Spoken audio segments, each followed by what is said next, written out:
Boys, today we're talking about the preseason changes for League of Legends, specifically only for Urgot. If you don't know me, I'm Urpog. I've hit masters on every single role using only Urgot because I'm a bit of a masochist. So we'll start off by talking about the items, and the first one we'll start talking about is a Jackshow the Protein. Jackshow is placing around A to low S tier. What you do with Jackshow is you do Ravenous Hydra into Jackshow, and it's like a raid boss build. Anything after Jackshow is a bit situational. So you can do Ravenous, Jackshow, BC, etc. Sterax, GA. Like, it's an aggressive build. The idea is Jackshow gives you so much armor and magic resistance that you can't really die due to the healing you're getting from Ravenous Hydra. So I would put Jackshow around low S, high A tier. The next item we're talking about is Radiant Virtue. Radiant Virtue, sadly, is not really like an Urgot item. Like, what Radiant Virtue wants to achieve isn't really what things Urgot wants to do also. Like, it's a niche amount of healing to begin with. And on top of that, the ability haste isn't incredibly good on Urgot. The fundamental issue with ability haste on Urgot is that Urgot has a fixed ability on a toggle, right? Like 100 ability haste Urgot or 0 ability haste Urgot, the W functions the same. So like all that ability haste is going to waste. Apart from on your E and your R where it's like somewhat valuable, but it doesn't do enough as a mythic item when you compare like another mythic item, bleeding nicely into Heartsteel. Heartsteel is an incredible item for Urgot, but I think a bit overhyped by myself included. I think it's worse than Prowler's Claw for comparison, but its playstyle thrives in low elo. So what you do with Heartsteel is you do Ruby Crystal Start, you take Futures Market, and you get the item as soon as physically possible. As soon as you have the item, you just infinitely scale. So like, it makes your 0 to 10 weaker, but it makes your 30 to 35 stronger. So you sacrifice a bit of your early game damage to get Heartsteel and like your runes like catering around this kind of like playstyle. But IMO, very good item. A bit overhyped, but very good item. And I take full part in overhyping this item. When it first came out and I was like trying on PB and stuff like that, I was getting like an enormous amount of like free HP, but A+. I would build Heartsteel when they're not like Fiora, a Borg champion like Aurelia. Like against tank matchups, running Heartsteel, it just means you can like perma-match them on the map. You want to get Heartsteel as early as physically possible. So what happens when you have Heartsteel and you have Ignite also, it's basically like you have 2 Ignites because the base damage of when you get Heartsteel is 250. You have 250 damage on your item and then 250 damage on your Ignite. Put that in with PTA, you can pretty much like 100 to 0 any squishy champion, and with any like tankier champion like a Cassante or a Maokai or etc, you just need to hit them once with the PTA Heartsteel combo, and that'll do around like 400, 500 damage, and then come back a little bit later when you have another Heartsteel proc up. So you'll get like 25 HP per stack at the early stages of the game of the item. But as you go on and progress, it'll start doing more and more significant damage. My average damage with this item lingers around 3,000 damage, 3,500. And I average about 20 to 22 uses. So every time you stack the item though, you get more HP. So it starts as a 25% or 25 HP stack. And it goes 28, 32, 36, 40, 45. And it's infinite HP scaling. So it's a pretty nice item, but I would say more on the niche sides of like when it can work. And speaking of niche items, let's speak about Spear of Shojin. It's just ability haste doesn't really like do anything for Urgot, you know. This is like a Riven Jax Renekton item, and Urgot doesn't really like share anything like in common with it. And I've already explained why ability haste is bad on Urgot. It's because your W is a fixed thing, right? You can't really influence it in any other way. So I would avoid Shojin. It's not a bad item, it's just bad for Urgot specifically. Next, we're going to talk about Sunfire, which they made not a mythic. Sunfire is now pretty bad. The whole reason you bought Sunfire before was because it gave you tenacity, right? But now it doesn't give you tenacity. So like, what's the point of building this item? There's just always like a better in item slot, but it's not unusable. It has a purpose, but that purpose is like, ugh. Turbo Chem Tank. Don't ever build this item. We'll never relive the glory days of Righteous Glory, sadly. But Turbo Chem Tank, the fundamental issue with Turbo Chem Tank is if you get slowed once, you're out of like any kind of chase potential. Like imagine Urgot like scuttling along with this Turbo Chem Tank, feeling good about this plus like 40% movement speed towards enemy champions, and then you get slowed by once. Like Ash Auto, Ash W, Misfortune E, or like any other varying slow ability. Turbo Chem Tank just gets like absolutely gimped. It's like this item doesn't really have a purpose. Just go Prowlers and then, you know,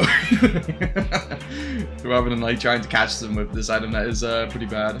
Ravenous Hydra, surprisingly, very broken. This item went from being one of the worst troll items on Urgot to being Ooga Booga, Insano, Turbo, Crack. you know, like build this item at whenever you can, like pretty much.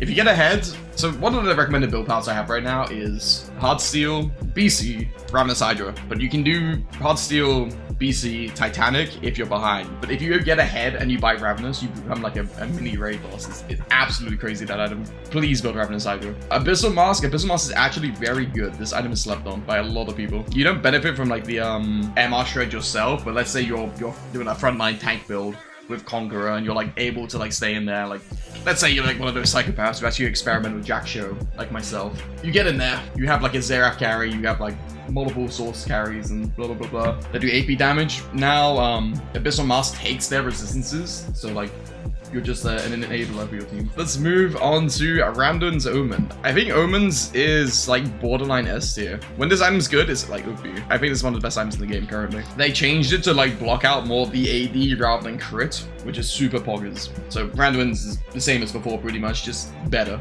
For some reason, they just straight up upgraded it. Iceborne Gauntlet. I hate this item, but some people think it's good, so I won't comment that much on it. It just gives tenacity and like a mediocre slow IMR. There's always a better in-slot item than Iceborne Gauntlet, so take my opinion with a pinch of salt. I like to build for carrying. I like to win games outright on my own, right? So now let's talk about systems, much rather than items. We're going to talk about jungle companions, which are the little free things you see below the tier list here. They all do something different, right? Every single jungle companion, which you see here, they all do something different. So red does more damage, blue gives you movement speed, and green slows people. From best to worst, blue is the best, no doubt about it. Green is second. I would place it around like A tier. And red is the worst by a pretty big margin. So what happens with the movement speed one is whenever you upgrade your pets, by upgrading your pets, you have to heal 40 jungle camps. Whenever you enter a bush, you get 40% movement speed for 2 seconds, which is enough time to go with the bush, you know. The movement speed one solves the fundamental issue with Urgot about being too slow around the jungle. So you go, you know, you just get around the jungle with a lot more convenience, and that's what Urgot jungle has really been lacking. Urgot jungle as a whole, I would place it about B+. B+ is my fair rating. It's better than Iceborne Gauntlet by comparison. So if you think about the power level of Iceborne Gauntlet, that is the power of Urgot Jungle. It's really good in low elo, but in high elo, like Masters, etc., it gets a little bit punished. But overall, great changes. The jungle in general has become a lot more skill equalizing, so like a lot more of these off-meta picks will become more prevalent. Chemtech Dragon. Chemtech Dragon has become the best dragon for Urgot. So Chemtech Dragon belongs in S tier. Chemtech Dragon's passive when you kill the dragon is you get 5% shield power and 5% tenacity, which Urgot both loves. When you kill the dragon and get the soul, it gives you 10% bonus damage and 10% less damage taken when you're below 50% HP, which is also what Urgot loves to be at. So overall, jungle changes are incredible. Towers. What have they done to towers? And how does this benefit Urgot and how does it disbenefit Urgot? They've made towers have more resistances, but they've also increased the money from plates. So the adverse effect for this is if you're good on Urgot and you can kill your laner like pretty often with the Ignite setup, you get more gold from plates. So it's good. The adverse effect is that Rift Herald does less damage to towers now because they have more armor. So Rift Herald got hurt a little bit by this patch. He's also a lot more tanky, but you know, if you just hit the eye, you'll be fine and clear it on like a pretty easy time schedule. So don't be intimidated by Rift Herald. Like it did like 2.1 of like plates before. Now it does about like 1.7 of plates. So you just have to like hit it for like another 200 HP. Sometimes that'll hurt, sometimes it won't. But like most of the time, it's pretty much the same thing. If you're getting 2 plates, you're probably getting 2 plates. If you're getting 3 plates, 1 plate, you know. You're probably going to be getting it. So overall, Urgot is slanted to be slightly better. I do think there is some merit to be using Bork on Urgot when you see people going hard steel. Like if Siren ends up having like 11,000 HP, you can melt him with a Bork. So I would keep Bork in mind.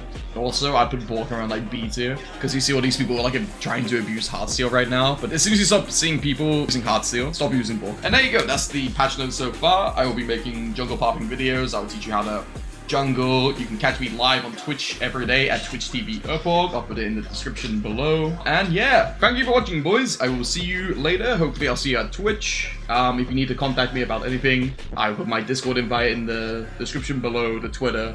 Anyway, you can really contact me. So thank you for watching the video. I hope you like and subscribe. I'll see you later, boys. 07s. Damn, is that the Urpog merch? Didn't know you were down like that.